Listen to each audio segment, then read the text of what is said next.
다음으로 김중호 박사님 수출입은행에서 발표해 주시겠습니다. 감사합니다. 수출입은행 북한개발연구센터의 김승호입니다. 넌센스 퀴즈 하나 드리겠습니다. 천국과 지옥이 있는데요. 지구를 떠나서 천국 가고 지옥 간 사람들 중에서 어느 쪽 사람들이 지구로 다시 돌아올 퍼센티지가 더 높을까요? 대답은 둘 다 0%입니다. 왜냐하면 천국은 너무 좋아서 아무도 안 돌아가려고 그러고 지옥은 너무너무 나빠가지고 누가 나가려고 그러면 발목을 잡고 못 가게 하는 거죠. 질투가 나서. 통일이 되면 천국이 될지 지옥이 될지 잘 모르겠습니다. 그러나 제가 생각하는 것은 거기서 어느 누구도 나올 수 없다는 겁니다. 한국은 반토막난 나라죠.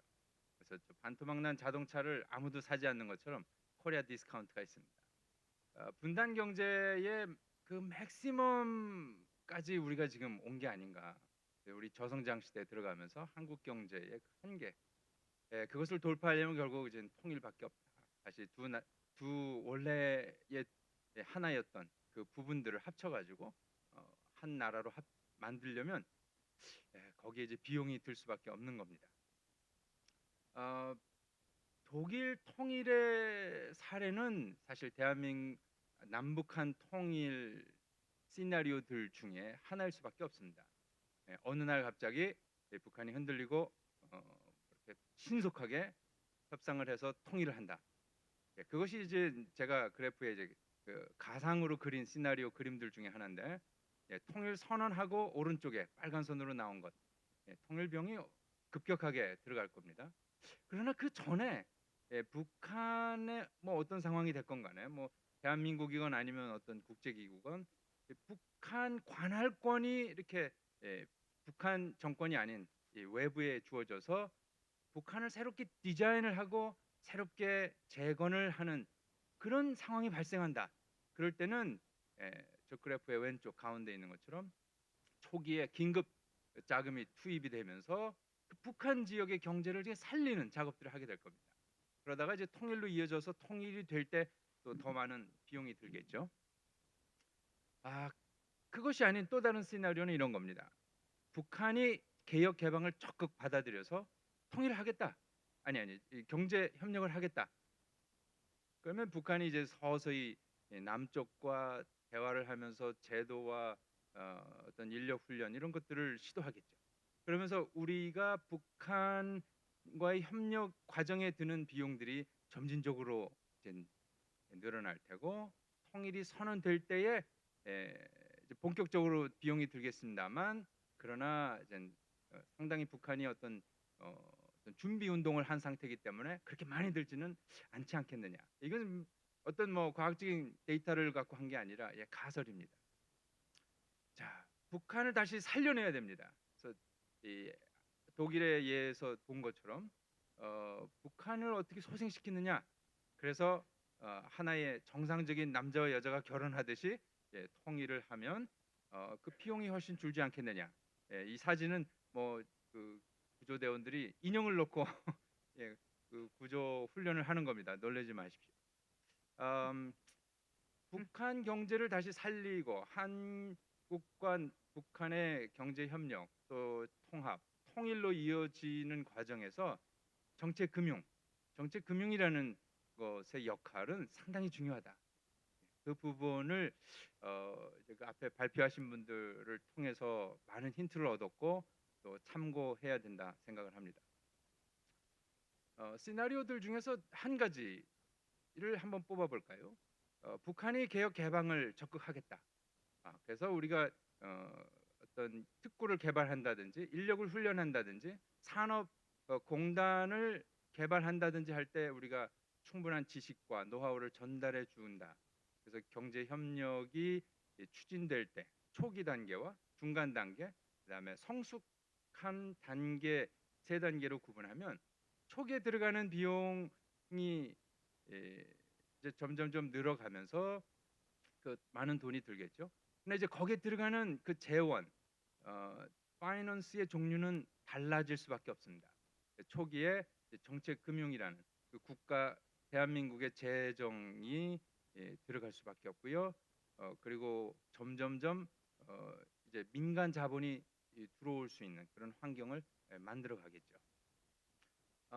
국제금융기구의 역할도 중요합니다. 그래서 국제금융기구의 이 북한에 대한 지원들이 필요한데 그 부분을 북한 혼자서 해결할 수 없다면 남한이 어떤 중간에서 매개 역할 또 촉진자 역할을 수행할 수 있겠죠.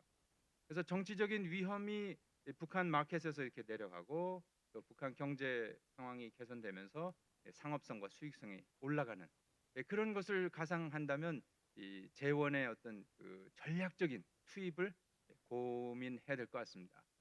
물론 갑자기 북한이 독일식으로 이렇게 급작스럽게 변화해서 통일을 해야 한다 할 때는 이런 과정이 생략이 될 겁니다. 그리고 아까 말씀드린 대로 어떤 그 북한 관할권이 외부에 주어져서 북한을 하나의 인큐베이터에서 잘 다독거리고 통일로 이어간다 할 때에는 또 다른 또 모형이 만들어지겠죠. 자, 독일의 사례를 보면서 독일의 어떤 통합 조약이 맺어진 이 전과 후의 변화가 사실 우리가 크게 감지할 수 있습니다. 전에는 그 서독과 외국의 은행들이 지점을 뭐 한두 개 세우는 정도였지만 통합 조약이 체결된 이후에 거기에 이 상업은행들이 이제 등장을 하기 시작했는데 그 동독의 국책은행들이 상업화를 하게 됐고요. 또 외국의 이 투자 은행들이 거기에 본격적으로 이제 진출하게 됐습니다. 동독의 경우에 동독 지역의 경우에 통일 후 동독 구동독 지역에서 그 금융 개혁이 성공했던 이유들이 여러 개가 있을 것 같습니다. 그 중에 두 가지는 정부가 그 부실 채권들을 아주 신속하게 또 적극적으로 해결을 했다는 것과 또 이 서독이 동독 구동독 지역에 본격적으로 투자를 했다는 것, 그 두 가지를 고려할 수 있을 것 같습니다. 1990년대에 90년에 구동독 지역의 그 금융기관들이 이제 4,900개, 4,500개 정도가 있었는데 그것이 10년이 지나면서 이제 8,600개로 넘어갔습니다. 그러니까 그만큼 이제 그 통일 이후에 구동독 지역에 금융 기능이 활성화되고 금융 조직들이 확대됐다. 그래서 KFW가 많은 역할을 한 것으로 설명을 해주셨는데요. KFW는 사실은 이제 종합 성격을 갖는 하나의 큰 컨소시엄 은행 같은 그런 조직입니다. 그 안에 뭐 이렇게 어떤 그 여러 기능을 갖는데 중소기업을 지원하는 은행, 또 개발은행, 수출입은행 그 기능들이 다 그 안에 들어가 있어요. 그래서 거기 현대화, 또 투자 대출 기능, 그리고 중소기업 지원 기능 이런 기능들이 하나의 그 어떤 그 재건은행이라는 거대한 그 조직을 통해서 일관되게 추진되었다. 컨트롤 타워의 기능을 우리가 한번 고려해 볼 만한 사례인 것 같습니다. 자, 아까 말씀하신 그 뭐 발표와 토론 속에 벌써 제가 이제 궁금해하는 질문들의 답들이 다 들어가 있는 것 같습니다. 그래서 그 재건은행이 그 금융과 관련해서 인력 훈련을 어떻게 했는가? 그래서 지점을 세우고 새로운 은행들을 세워갈 때에 충분한 인력들이 양산이 될 수 있게끔 어떻게 준비했는가? 그러니까 한국의 경우에도 그런 부분들을 고려해야 되겠죠. 그리고 재건은행이 중소기업들을 지원할 때의 어떤 그 노하우, 거기에 이제 중요한 포인트들을 몇 개를 말씀하셨습니다만 그것들을 저희가 사실은 좀 더 깊이 연구해야 될 필요가 있는 것 같습니다. 재건은행이 그 구동독 지역을 재건하는 동시에 이 국제금융기구들과의 그 인터랙션은 어떻게 했는지 그런 부분도 사실은 궁금합니다. 그리고 EU에 이제 편입되면서 좋은 환경이 마련됐다고 말씀하셨는데 EU의 지역 협력, 지역 경제 협력에 있어서는 이 재건은행이 어떤 중간에 어떤 매개 역할을 했는지 그 부분도 우리가 잘 염두에 둬야 될 것 같습니다. 그리고 재건은행이 이젠 그 민관 협력에 있어서 역할을 했다, 중요한 역할을 했다라고 이미 뭐 언급하셨기 때문에 대한민국의 경우에는 이제 그런 민관의 협력을 어떻게 이끌어 가느냐, 그런 전략적인 부분도 미리 준비해야 될 것 같습니다. 2014년에 이제 나사에서 찍은 한반도 사진인데요. 북한 지역이 어둡습니다. 남한 지역이 불빛으로 꽉 차 있죠. 북한 지역의 불빛을 채우기 위한 돈이 필요합니다. 그래서 이 통일의 과정에 돈은 필요한데 이 돈을 어떻게 전략적으로 마련하고 투입을 해서 저 어두운 곳에 빛을 밝히느냐.